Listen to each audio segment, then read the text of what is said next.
পাতাবাহার বই পঞ্চম শ্রেণী, পৃষ্ঠা নম্বর 85। আমরা আজকে একটা নতুন গল্পে চলে যাব। গল্পের নাম বোকা কুমিরের কথা। লিখেছেন উপেন্দ্র কিশোর রায়চৌধুরী। উপেন্দ্র কিশোর রায়চৌধুরী হলেন একজন শিশু সাহিত্যিক, অর্থাৎ বাচ্চাদের জন্য তিনি কবিতা, গল্প, উপন্যাস নানান রকমের লেখা লিখেছিলেন। তো এই উপেন্দ্র কিশোর রায়চৌধুরীর লেখা একটা সুন্দর গল্প বোকা কুমিরের কথা। অর্থাৎ আমরা গল্পের নাম থেকেই বুঝতে পারছি একটা কুমির, সে বোকা থাকবে, তার বোকামির কথা আমরা জানতে পারবো, সে কত রকম বোকামি করেছে। তো এই উপেন্দ্র কিশোর রায়চৌধুরী বিখ্যাত একজন সাহিত্যিক, সুকুমার রায় তার বাবা। তো তার লেখা অনেক সুন্দর সুন্দর গল্প কবিতা তোমরা বড় হয়ে পড়বে। আজকে আমরা যেটা পড়বো সেটা হচ্ছে বোকা কুমিরের কথা। দেখো, কুমিরের সঙ্গে আমরা দেখতে পাচ্ছি ছবিতে কে, একটা শিয়াল। অর্থাৎ গল্পটা কিসের হবে? কুমির এবং শিয়ালের, তাই তো? তাহলে আমরা গল্প পাঠ করব। আমাদের প্রথম ক্লাস আজকে বোকা কুমিরের কথার প্রথম ক্লাসে হচ্ছে গল্প পাঠ। গল্প পাঠ করার মাধ্যমে আমরা গল্পটাকে বুঝে নেওয়ার চেষ্টা করব। চলে আসো বইয়ে। কুমির আর শিয়াল মিলে চাষ করতে গেল। দেখো, কুমিরও চাষ করতে পারে না, শিয়ালও চাষ করতে পারে না। এখানে লেখক উপেন্দ্র কিশোর রায়চৌধুরী কি করতে চেয়েছেন? কুমির, এই যে কুমির আর শিয়াল, তাই তো, কুমির আর শিয়াল এদের দুজনকে মানুষের সাথে তুলনা করেছেন। কার সাথে তুলনা করেছেন? মানুষের সাথে। ঠিক আছে, মানুষের সাথে তুলনা করেছেন। মানুষ যেমন চাষ করতে পারে তেমন এরাও তা চাষ করতে পারবে, সেই রকম একটা জায়গায় নিয়ে গেছেন। কিসের কিসের চাষ করবে? আলুর চাষ। প্রথম দিন তারা আলুর চাষ করছে। তাহলে আলু হয় মাটির নিচে, তার গাছ থাকে মাটির উপরে, তা দিয়ে কোনো কাজ হয় না। বোকা কুমির সে কথা জানতো না। কুমির তো চাষবাস আগে করেনি, সে জানতো না। শিয়াল আবার চালাক, কুমির থাকে জলে, ও তো জানে না চাষ করতে হয় কিভাবে। শিয়াল তো জানে। সে ভাবলে বুঝি আলু তার গাছের গাছের ফল। সে কি ভেবেছে? আলু তার গাছের ফল। তাই সে কি করলো? তাই সে শিয়ালকে ঠকাবার জন্য বলল, গাছের আগার দিক কিন্তু আমার আর গোড়ার দিক তোমার। চাষের আগেই তারা কন্ট্যাক্ট করে নিল যে আমার কিন্তু আগার দিক থাকবে আর তোমার কিন্তু গোড়ার দিক থাকবে। শুনে শিয়াল হেসে বললে, আচ্ছা তাই হবে। শিয়াল তো জানে যে কুমির বোকামি করছে, ও ভাবছে আমি চালাক। এদিকে শিয়াল বলছে যে ঠিক আছে, তাহলে তুমি যা নিবা তাই। ভালো কথা। তারপর যখন আলু হলো, কুমির তখন সব গাছের আগা কেটে তার বাড়িতে নিয়ে এলো। এনে দেখে তাতে একটাও আলু নেই। তখন সে মাঠে গিয়ে দেখলো শিয়াল মাটি খুঁড়ে সব আলু তুলে নিয়ে গেছে। কুমির ভাবলে তাই তো, এবার বড্ড ঠকে গিয়েছি। আচ্ছা, আসছে বার দেখবো। কুমির মনে মনে ভাবছে যে ঠিক আছে, আমি তো এবার ঠকে গেলাম, আমি তো গাছের আগা নিলাম, বেশ ভালো কথা। শিয়াল তুমি খুব চালাক। আমি তোমাকে যখন বলেছিলাম গোড়া নেব, নেব না আগা নেব, তখন তুমি কিছু বলনি, তুমি বলেছো আচ্ছা তাই হবে। ঠিক আছে, তুমি চালাকি করলে, আমিই বোকামি করলাম। এর পরের বার কি হচ্ছে দেখি। তার পরের বার হলো ধানের চাষ।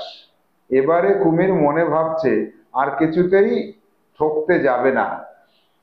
তাই সে আগে থেকে শিয়ালকে বললে, ভাই এবার কিন্তু আমি আগার দিক নেব, এবার আমাকে গোড়ার দিক দিতে হবে। এবার আমি আগার দিক নেব না, আমাকে গোড়ার দিক দিতে হবে। শুনে শিয়াল হেসে বললে, আচ্ছা তাই হবে। শিয়াল কিন্তু কিছু বলছে না। শিয়াল চালাক হওয়া সত্ত্বেও তাকে কিন্তু ঠকাতে চাচ্ছে না, কিন্তু সে নিজেই বলছে যে ধান গাছ লাগালে আমার কিন্তু গোড়ার দিক দিতে হবে, তুমি আগা নিয়ে যাও। ভালো কথা। তারপর যখন ধান হলো, শিয়াল সে ধান শুদ্ধ গাছের আগা কেটে নিয়ে গেল। কুমির তো এবার ভারী খুশি হয়ে আছে, ভেবেছে মাটি খুঁড়ে সব ধান বার করে নেবে। এবার শিয়াল গাছের আগাটা কেটে নিয়ে গেছে। ধান কোথায় হয়? আগায় হয়। হায় কপাল, মাটি খুঁড়ে দেখে সেখানে কিছু নেই, লাভের মধ্যে খড়গুলো গেল। এ কি সর্বনাশ! গোড়া খুঁড়ে দেখে একটাও ধান নেই, লাভের মধ্যে লাভ হয়েছে ধান গাছের যে খড় বিচুলি সেটা পেয়েছে, আর আগা তো শিয়াল কেটে নিয়ে চলে গেছে। তখন কুমির তো বড্ড চটেছে, চটেছে মানে রেগে গেছে, আর বলছে, দাঁড়াও শিয়ালের বাছা, তোমাকে দেখাচ্ছি, এবারে আমি তোমাকে আগা নিতে দেব না, সব আগা আমি নিয়ে আসব।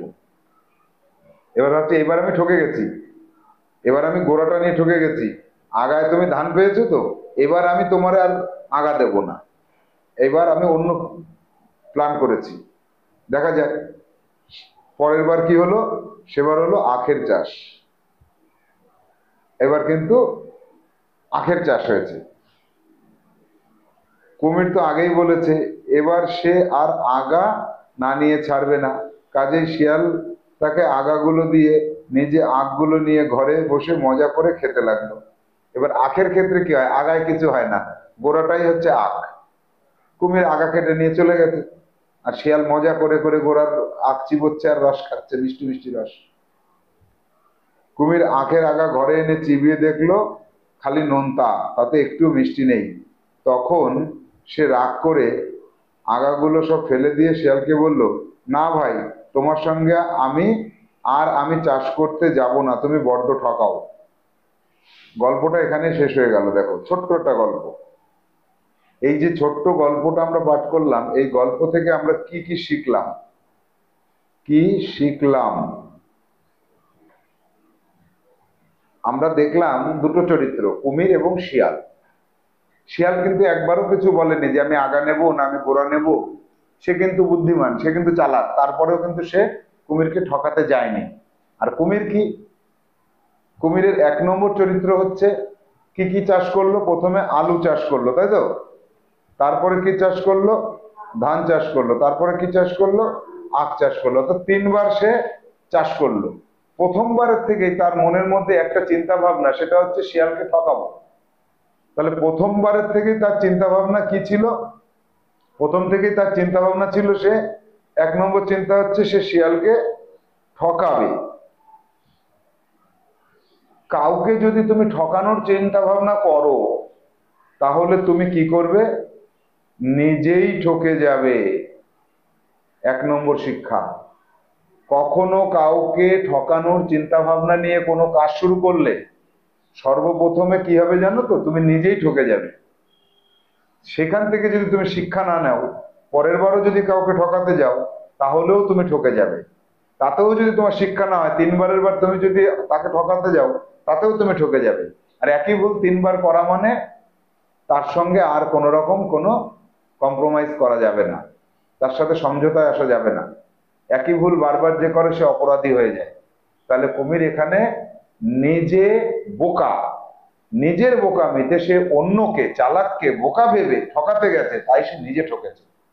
2 নম্বর কথা কি, প্রথমবার সে আলু চাষ করলো, তো তাহলে আলুর আগা না গোড়া নিতে হবে এটা আগে জানতে হবে।